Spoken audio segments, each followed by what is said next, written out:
We're ready. Welcome to Faith, Love, and Shade. Hey, y'all. How y'all doing? We got a guest today. Yes. Another guest, Tiny. Hey, how y'all doing? What's your ad? It's indescribable. Like, spell it the regular way, but then add a K and then a B-U-L-L. So it's indescribe with a K. A bull, B-U-L-L. There you go. Yes, you guys follow Tiny. She does amazing work. Her comedy videos are hilarious. Very hilarious. It's indescribable everywhere, too. I actually like your everything. singing. Like, well, thank you. I was thinking the whole thing, I'm like, dang, she can sing for real. Girl, I just be playing. No, I like I just be playing. And I'm so low key with it because I don't think that I'm like the best singer. And I actually don't like my voice. I love like what I create, but I don't like hearing myself talk. I don't like hearing myself sing. And everybody else is like, oh, you just sound amazing. And I'm like, sounds like I ate a bullfrog for breakfast. But whatever, sis, go off, Right. But it's always fun to just express myself however I want to. So I enjoy that part. Not so much how I sound, but what I'm saying. Right. I feel the same way. So we're just now recording. It's the first time. Right.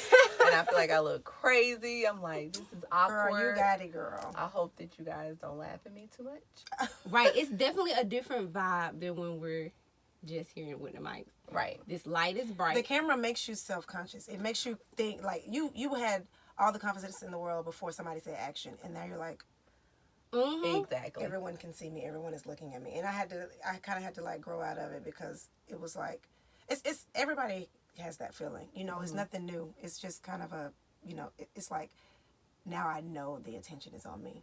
We all secretly want attention. Right. But when it's really on you, you're like, uh-oh. I don't want this kind of attention, Don't look So at me. it's different, but y'all got it. Right. Well, I came up with the idea to have you on the show because, so I'm scrolling on Facebook and one of your videos popped up. It was shared from somebody from my hometown, and I'm from a small place. So I'm like, wait, Tiny's video don't reach Macon, Georgia. She lit. Right, she lit. So I look at it, and then I see it has like 1 million something views. So I sent you a message the first time, like, just saying congratulations, because I know how hard you work. And then it happened again. And I'm like, right after it happened, one of my friends had just told me that they wanted to hear an episode on Faith, Love, and Shade about discipline. And I was like, that's discipline. Ooh. And I was like, I had to reach out. It's amazing how we met years ago. Yeah, literally years ago. Yes, years ago, you were already doing your comedy videos. You remember when the Days Been Busters? Yeah. Yeah. I remember that was the first time we met, and we just kind of clicked, and I was like, girl, nobody else out here is thinking the way we're thinking. And that's how you can always separate talkers from people that are doing things. Because even though we're shooting in this closet, a lot of people started in a closet or in a garage or in a, whatever, and there's nothing wrong with it. You have to start somewhere. The people that I don't root for, the people that I don't, advocate for, are people that aren't willing to step out on faith and do, because even the Bible says if you are a good steward over few things, God will make you a steward over many. And so you can't expect him to bless you with $100,000 and you're not managing 100. Exactly. You know what I mean? You live in check to check, and you talking about, well, Lord, if you just enlarge my you think you really think God think you know what to do with an enlarged territory, and you ain't taking care of your square foot of space.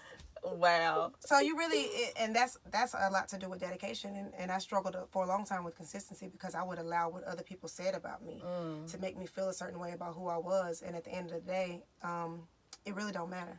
Right. Like, it sounds so cliche, but it really doesn't matter. You can't pay your bills with people's opinions. You're not going to get booked on anybody's show with somebody else's opinion.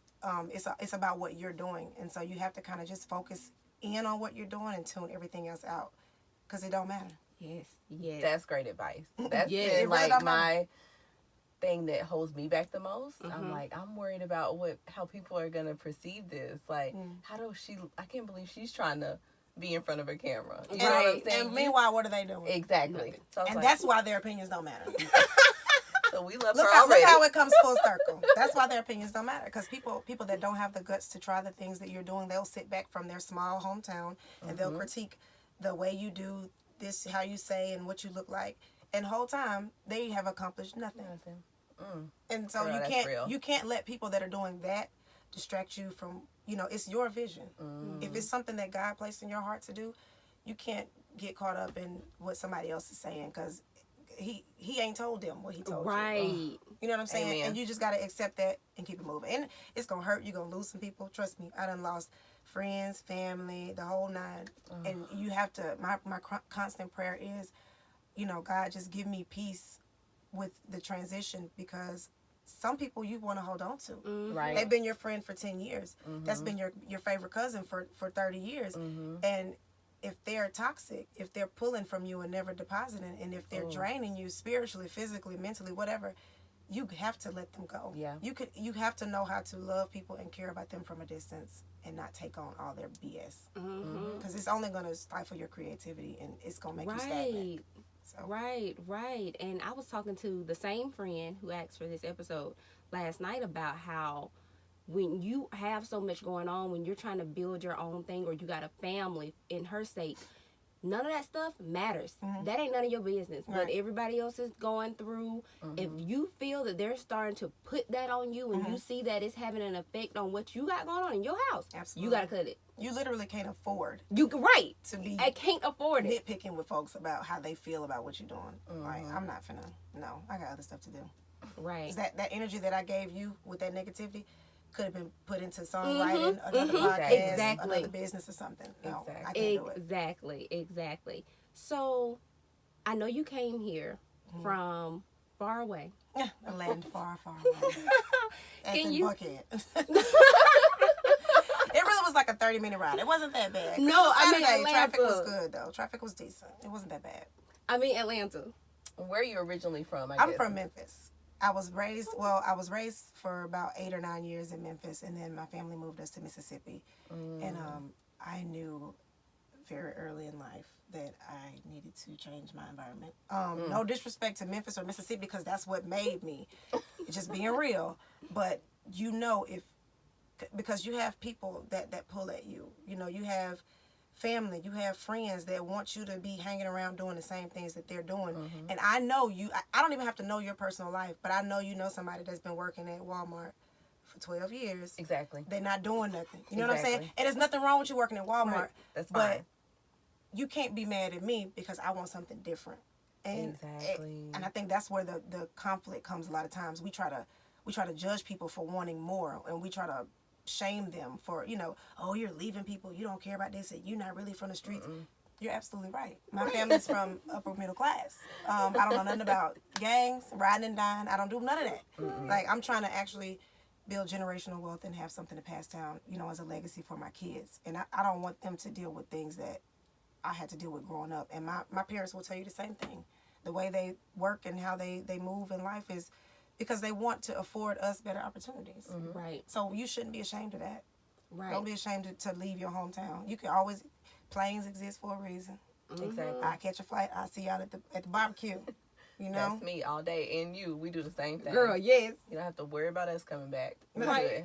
I'm busy, man. That's it. I can't stay. That's it. I can't stay. Can't stay. So, what made you just up and leave? How did you feel about this trend? And what brought you to Atlanta?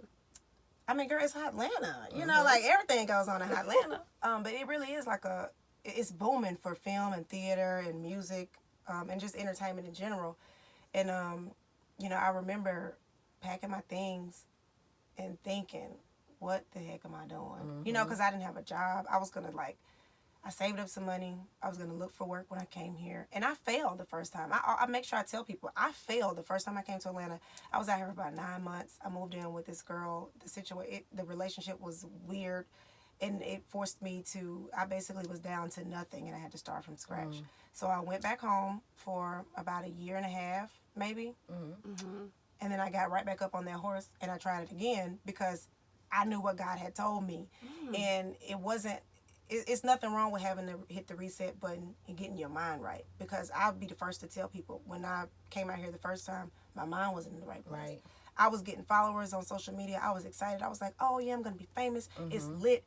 It's going to be a breeze.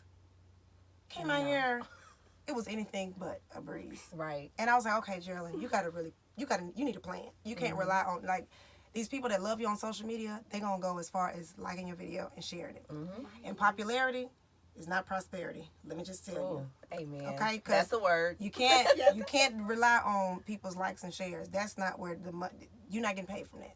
You know, you got to have a plan. And people like to say, oh, well, money isn't everything. It matters.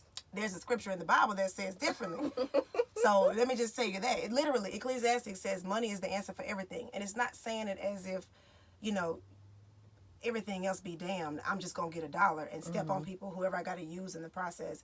It means that having affluence gets you access to things. You should feel about yourself. You should have the idea that I deserve to live in a nice house. I deserve to drive a luxury vehicle. We are so conditioned to sit in mediocrity in our current surroundings that we feel like, well, who am I to want to have a Rolex? Who am I to want to wear red bottoms? And to the extent that some of us will even, the adverse reaction, we'll buy things we can't afford to look like we're doing it to people who don't matter. Right. Don't matter. And so I say, Lord, get all of this right up in here. Get all of this right. Get all of this right. Because if it's not what you want me to do, then I don't want to do it. Right. And it's not worth it. So you just got to really focus on what you're supposed to be doing and do that every day. Make a plan and do it every day. Right. I remember when I met you, you were telling me about the struggle and how you were so passionate and determined. Like, it was amazing because talking to you, you could feel that you had a passion for what you were doing and you wanted to do it, and you had I think it was a gold. What color was that Honda? Girl. So I had a Pontiac Grand Am. It was burgundy, and then I had a gold Nissan Altima. Oh, it was an Altima. Girl, and both of them, girl, they both put on me. I said, this is not the work of Jesus. Jesus didn't die for this. He did not die for this. And the passion that you heard, I meant what I said. And a lot of people we lack integrity in that. Not even just, if I find some money on the ground, I'm going to return it to the person who lost it. I'm talking about actually saying, I'm going to do this, and then doing what I said I was going to do. Whether it be your goals, paying somebody back, reading, 3 books a month. Whatever it is that you say you're going to do that. You need to make it a habit to get that done. Because all you have in this world is your word. You are only worth what you can actualize. Right, exactly. If you saying you're gonna do, I can tell you all day long, I got 1 million followers, I got 1 million likes and 1 million views. Okay, and then what? Right. Who is booking you? What are you getting paid to do? It means nothing. It really means nothing. So you gotta do what you say you're gonna do, and it's a process. I'm obviously not where I think I should be or where I need to be, but I get up every morning with breath in my body, in my right mind, and still capable of fulfilling the dreams that I have for myself and God's purpose for my life. And that's all you really need. Right.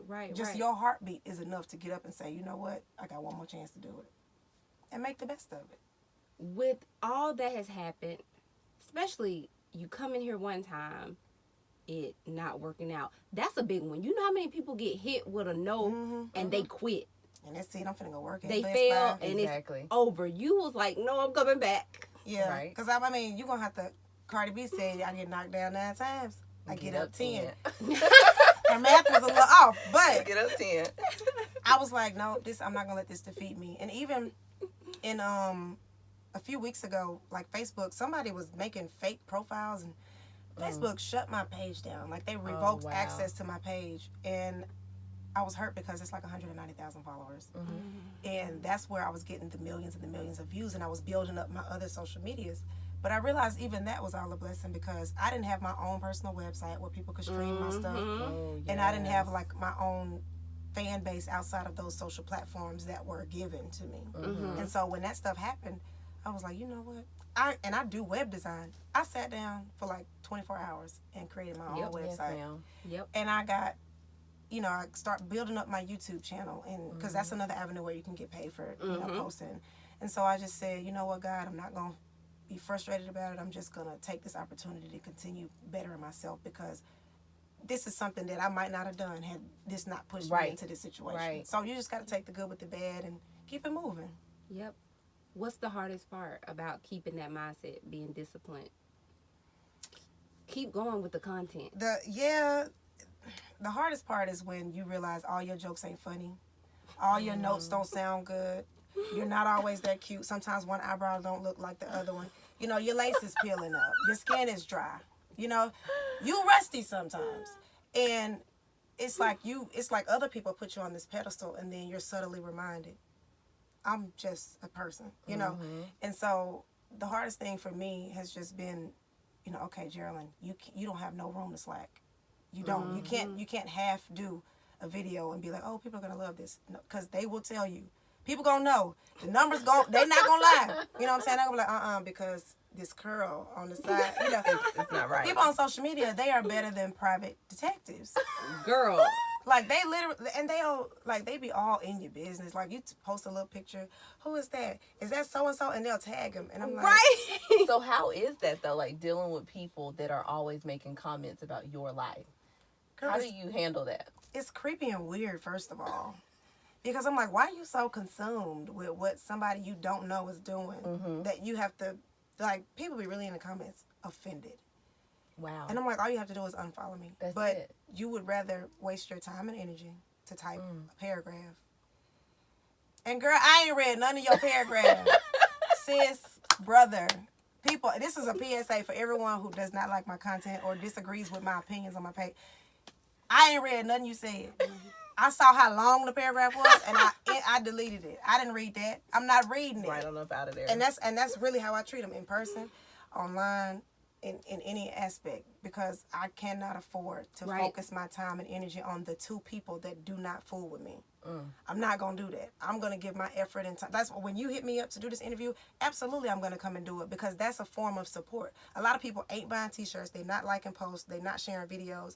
So why would I feed into the support that I'm not being given? That doesn't make that literally is illogical. I'm not going to give my time and effort into somebody that doesn't view me as an asset. So I'm gonna stay positive is the only way I can do it. Is, you know, I see some stuff, and even if it stings a little bit, you know, because you're human and sometimes things hurt your feelings, but at the end of the day, this somebody typing from behind a computer at their grandmama basement, you know, with nothing really to live for. A lot of these people have low self-esteem, and it's not to take a shot at them.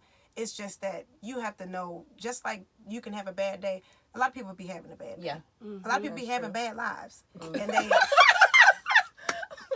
No offense. You got a bad life. I'm just saying, some people have bad...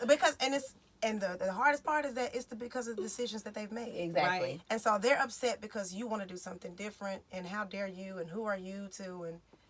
Child, I don't have time. And so you mentioned your clothing line. Tell us about it and the name of it. Yeah, it's Okay to Be Apparel with the number 2. Okay to Be Apparel. And basically it's stuff like this. This says positive energy only. Positive N. I'm buying that. Right. So we got a bunch of different colors and stuff. But it's basically, I started it because the design that started it all was it's okay to be black. And so I wanted to share with people like me, you black women, y'all know how hard it is for us to just exist. Nothing we do is okay. Nothing we do is good enough. Right. You scrutinize how we look, how we're shaped, what color we are, how we wear our hair, if we have hair. Like, it's too much. It's too much. And so I want to make sure, not just black women, but black people in general understand, you know, it's okay to be black. Black women are necessary. Black men are necessary. And you don't have to feel, you know, less than because somebody on social media looks like Cardi B or it looks like that. God didn't call you to be Beyonce. Right. No, she's already Beyonce. Exactly. And regardless of what men like and who they voted at top such and such on this, you know, radio station, none of that stuff is relevant. You are who you are because of what God placed in you. And he needs you just as much as he needs Cardi B. He needs you just as much as he needs Waka Flocka or T.I. or whoever. You know, you just have to come to a place where you're okay being who you are. And that was really the whole vision behind the the clothing line. I just want people to, you know, you can look at me and tell I'm black. You know what I'm saying? Yeah. It's not like I'm passing in society like, oh, I've been sneaking under the radar. You know, white people gonna love me. You know, it's kind of like you see how the political climate is and everything that's going on surrounding racial tensions and stuff in this country, and you kind of you gotta say, you know what? Even if don't nobody else support me in who I am and what I look like, I'm going to make sure that when little girls come to my page, yeah, you laughing and it's all fun and games, but this subliminally, you don't have time for negative energy. Right. You don't. Every second you spend on something negative, whether it's the way people say you look, oh, your skin is too dark, oh, your hair is too short, your hair is too kinky, your nose is too wide. I don't even care. I look like my daddy. I don't even care what you're talking about. My father is handsome. My mother is beautiful. Yes. And it don't matter what color your skin is. Like, it's not about being exclusive. It's about understanding that we're all in this thing together. We all on the same planet that's literally about to implode. Get over Yes. Can we talk about more important issues? You know, like, can we talk about more important issues? Right. I don't got time to be having no light skin, dark skin debate. You know what we are to a lot of people? The same N-word. Right. Exactly. So can we all get together and just, you know, help each other? Help each other. A lot of people don't lack talent, and, you know, they lack resources. Right. They lack help. They don't have people to say, you know, this is what I did when I started out, and you know us. Right. So. I'm hoping that changes moving forward with all of us doing our things, but sometimes you come across people and it's like crabs in a barrel. Yeah. Other people, you wouldn't. It's sad that other people will try to hold you down, hold you back. But like you said, it's because they got bad lives. Mm-hmm. And people think everything is a competition. Right. No, I mean, if you're not trying to beat yourself every day, I don't know what you're doing with your life. Right. Because what are you even comparing it to? Right. Like it's literally crazy for me to sit in the house and say, I wonder what Just Hilarious is doing. I wish I could be where she is. For what? We don't post the same content. We don't have the same life experiences. We don't do the same type of comedy.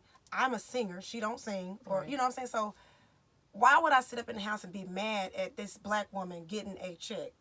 Right. Unless she's being offensive or, you know, something.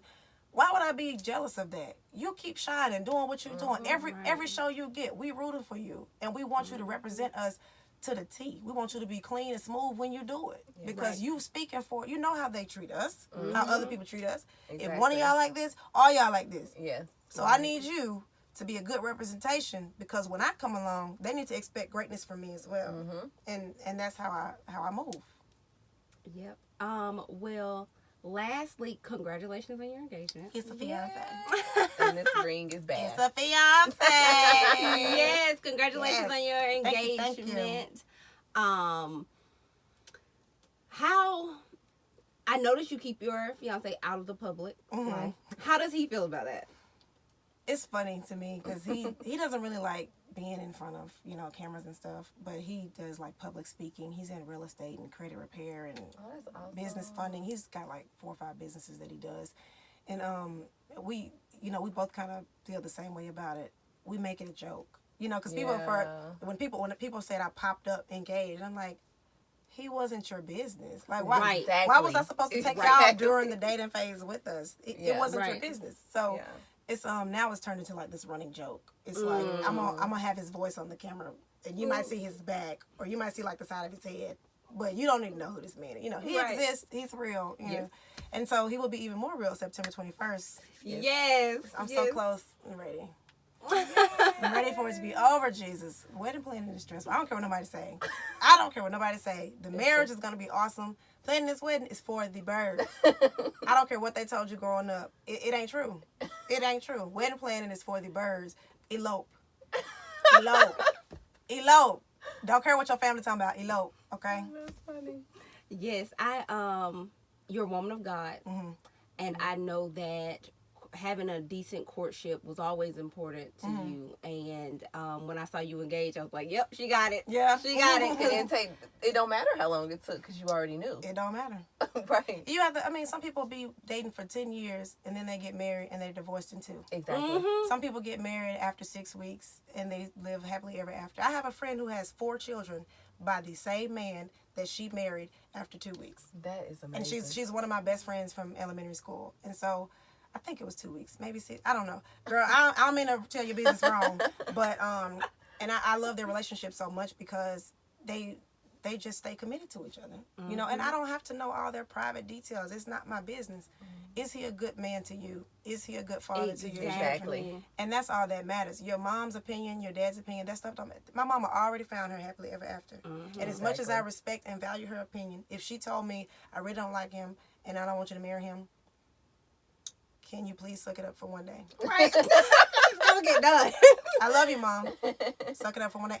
And I need you to wear purple to the wedding, because the wedding colors is purple and white. So I need you to be on point in your dress, smiling, shucking and jiving. I need you to do it for me, because that's what family does. They you know, they love you and they genuinely support you. And it doesn't matter the outside influences. I got to be in this marriage. The question is, am I at peace with my decision? Am I okay with who I'm committing the rest of my life to? And my answer is yes. So I'm not really concerned what, you know, other people think about it. They'll be all right tomorrow. Yes. Half of them folk ain't gonna pay you. They're not finna put nothing on your rent if y'all hit hard times. So don't be concerned about them folk talking about. Right. They ain't talking about nothing. Well, I'm so excited for you and your future. I know you're gonna be big. I know it. You have the wherewithal to make it happen. Thank you so The much. discipline, and you're just going. You're going, and you have the personality. Yes. She met me at filming. We were at a house because Courtney. It was so random. It was so random. It was. And we started talking because I pulled some brownies out of my dooney. And I was like, "You want some?" We were both having like an introvert moment. Right. And I noticed she was being an introvert, and I was like, "Hey, girl, you want to be my friend?" Right. Yes. Yep. That's how. And we've been cool ever since. And I'm sure you know, we don't talk, you know, like every day, but I'm sure you know if you need something, especially as far as entertainment or, you know, your production and anything, just hit me up, because I feel like Black women don't have enough cohesiveness. You know what I'm saying? It's everything got to be a cat fight. It's room for me and you. Right. And why would I want to not share what I know? That's what other ethnicities do. Exactly. They share their knowledge. They share their business wealth, and they you know, they continue to grow. And it's like we haven't grasped that yet. So I'm trying to make sure that I'm a part of the answer, the solution, and not, you know, being counterproductive. Yes. Well, thank you so much. You're for welcome. coming. Thank y'all. I appreciate y'all for having me. You guys follow Tiny. We're going to tag all of her stuff in the description. As you guys see, we have a YouTube, and now we have videos outside of blogs. Bam. Yes. So That was my fault. I did that. She did. See, I gave him a push. I'm helping already. I know. It wasn't so bad. It wasn't bad. She's like, I just want to here. cut the camera. Please cut the camera Look, off. I'm just please. here. Please. But So we'll see you next time. yeah. Thank you guys.